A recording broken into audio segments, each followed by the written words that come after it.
लेकिन जात पात की विदाई ही कर देंगे तो हमारी पहचान नष्ट हो जाएगी। जब हमारी पहचान नष्ट हो जाएगी तो हम कैसे सनातनी रहेंगे। साथियों नमस्कार, मैं हूं पराग और आप सभी का एक बार फिर से बहुत बहुत स्वागत करता हूं।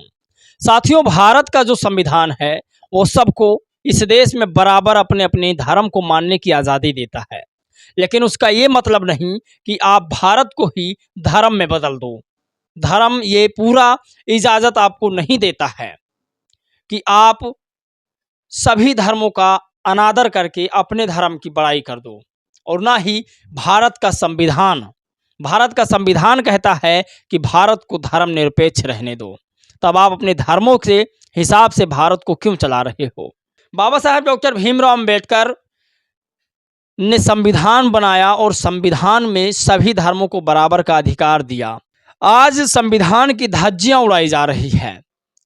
बागेश्वर धाम से एक महंत हैं, एक पंडित हैं, नाम है उनका कृष्ण धीरेन्द्र शास्त्री। आज पूरे देश में उन्हें लोग जानते हैं, विदेशों में चर्चा है। उनके जो जीजा हैं, उनके जो बहनोई हैं, वो मुस्लिम समाज से हैं, और भारत में वो हिंदू एक हो जाओ की नारा लगाते हैं। इनका पूरा विरोध है हिंदू धर्म के सबसे बड़े गुरु, जिन्हें शंकराचार्य कहा जाता है, और शंकराचार्य ने कहा है कि बीजेपी का एजेंट हैं, राजनीति का एजेंट हैं पंडित कृष्ण धीरेन्द्र शास्त्री। और पंडित कृष्ण धीरेन्द्र शास्त्री ने खुलेआम लाखों लोगों के बीच में हिंदू धर्म की शपथ ग्रहण करवाई। संविधान को खत्म करना गलत बात है। मैं संविधान को इसलिए कह रहा हूं कि खत्म कर रहे हैं क्योंकि देश सबका है और संविधान सबका है, और संविधान में सबको आज़ादी है, सबको अपने अपने हिसाब से धर्म मानने की आज़ादी है। तब आप हिंदू राष्ट्र और भारत में ही हिंदू राष्ट्र बनाने की बात क्यों कर रहे हो। साथियों, आप लोगों को इस वीडियो को पूरा देखना होगा। हिंदू राष्ट्र आखिर क्यों बनाना चाहते हैं ये भी आपको जानना होगा। सबसे बड़ी चीज़, डॉक्टर ओम सुधा ने कहा कि अगर आप हिंदू बना रहे हो सबको, तो मेरी एक सलाह है कि हिंदू की जगह आप सबको ब्राह्मण बना दो, अन्यथा फिर लोग पूछेंगे कि हिंदू में कौन सी जाति के हो। और इसी बात को हिंदुओं के सबसे बड़े गुरु शंकराचार्य ने भी कहा कि अगर दलितों को भी हिंदू बना दिया जाएगा तो हमारी पहचान कहाँ से बचेगी। शंकराचार्य ने कहा कि यदि ओबीसी समाज के लोगों को हिंदू बना दोगे तो हम ब्राह्मण कैसे रह जाएंगे। सबसे बड़ी बात, शंकराचार्य का यह वीडियो लगातार वायरल हो रहा है, और शंकराचार्य ने कहा जो जिस जाति में है उसको वर्ण व्यवस्था के हिसाब से उस जाति में रहने दो। इन दोनों में आपस में खटापटी चल रही है, और दलित पिछड़े आदिवासी को समझना होगा कि आपकी औकात जो धार्मिक पुस्तकें हैं उसके हिसाब से आप उसी निचले पायदान पर रहोगे। अगर आप संविधान के हिसाब से चलोगे तो आप कहीं पर भी जा सकते हो, आप कल्पना नहीं कर सकते। पहले आपको मैं एक वीडियो दिखाता हूं, वीडियो के बाद आपको बहुत सारी खबरें आज है जो आपको फटाफट बताएंगे और समझाएंगे। लेकिन जात पात की विदाई ही कर देंगे तो हमारी पहचान नष्ट हो जाएगी। जब हमारी पहचान नष्ट हो जाएगी तो हम कैसे सनातनी रहेंगे। तो ये जो बात हो रहा है ये तो जैसे ही कहते हैं कि जात पात की करो विदाई, वैसे ही सनातन धर्म नष्ट हो जाता है।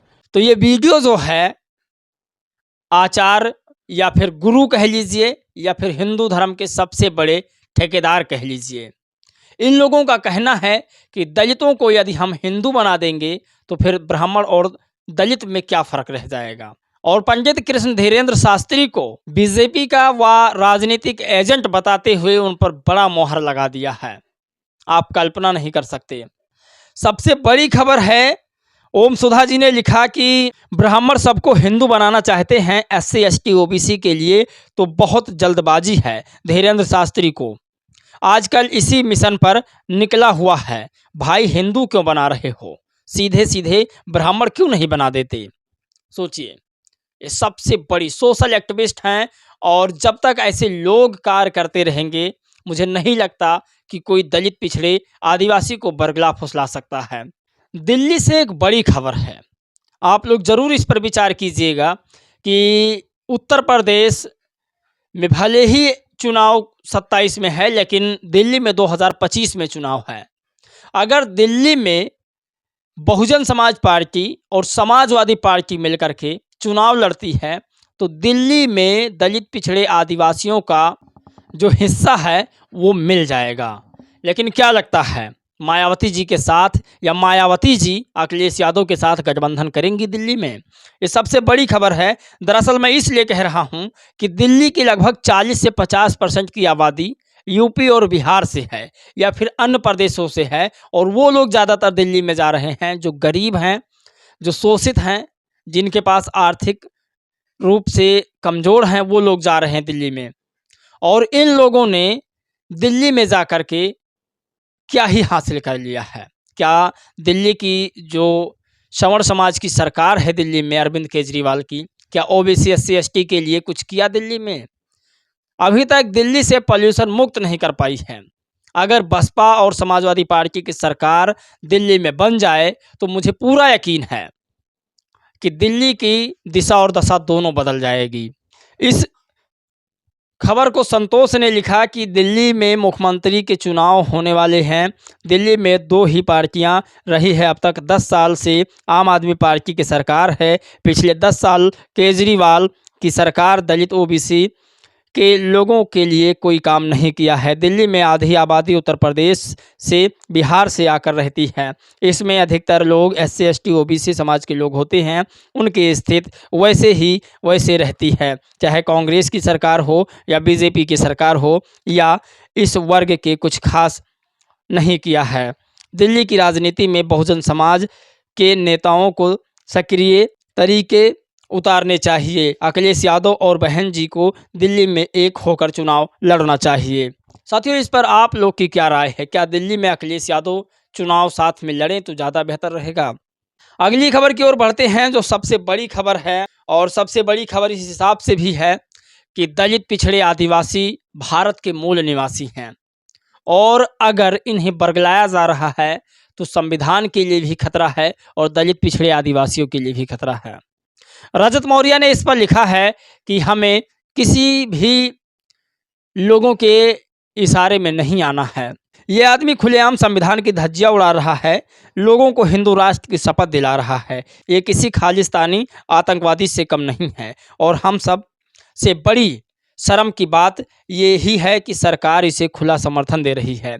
बाबा साहब ने साफ कहा था, अगर हिंदू राज हकीकत बनता है तो ये देश का सबसे बड़ा दुर्भाग्य होगा। हिंदू धर्म स्वतंत्रता, समानता और बंधुता के लिए खतरा है और लोकतंत्र के लिए खतरा है।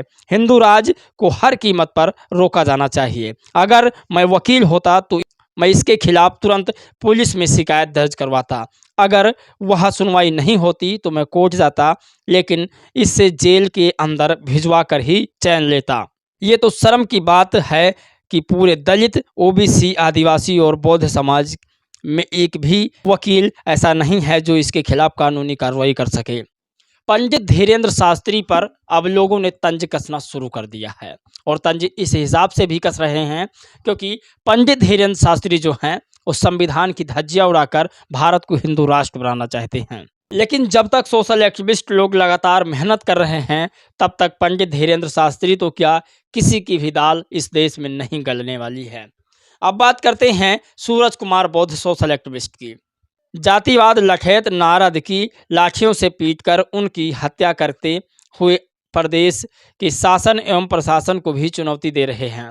बुलाओ पुलिस को बुलाओ। लठैत ने सीएम डॉक्टर मोहन यादव को चुनौती देते हुए एक दलित की जघन्य हत्या की, और सरकार परिवार को सिर्फ 4 लाख रुपए की भीख देकर संतुष्ट कर रहा है। लानत है। सोचिए, आप कल्पना नहीं कर सकते, ऐसी तमाम खबरें आज जो लगातार वायरल हो रही थी उस पर बातचीत करना बेहद ज़रूरी था। दोस्तों, क्या लगता है 2025 में दिल्ली में समाजवादी पार्टी और बहुजन समाज पार्टी का गठबंधन होगा? अगर हो जाता है तो क्या दिल्ली में अरविंद केजरीवाल संवर समाज की सरकार हट जाएगी?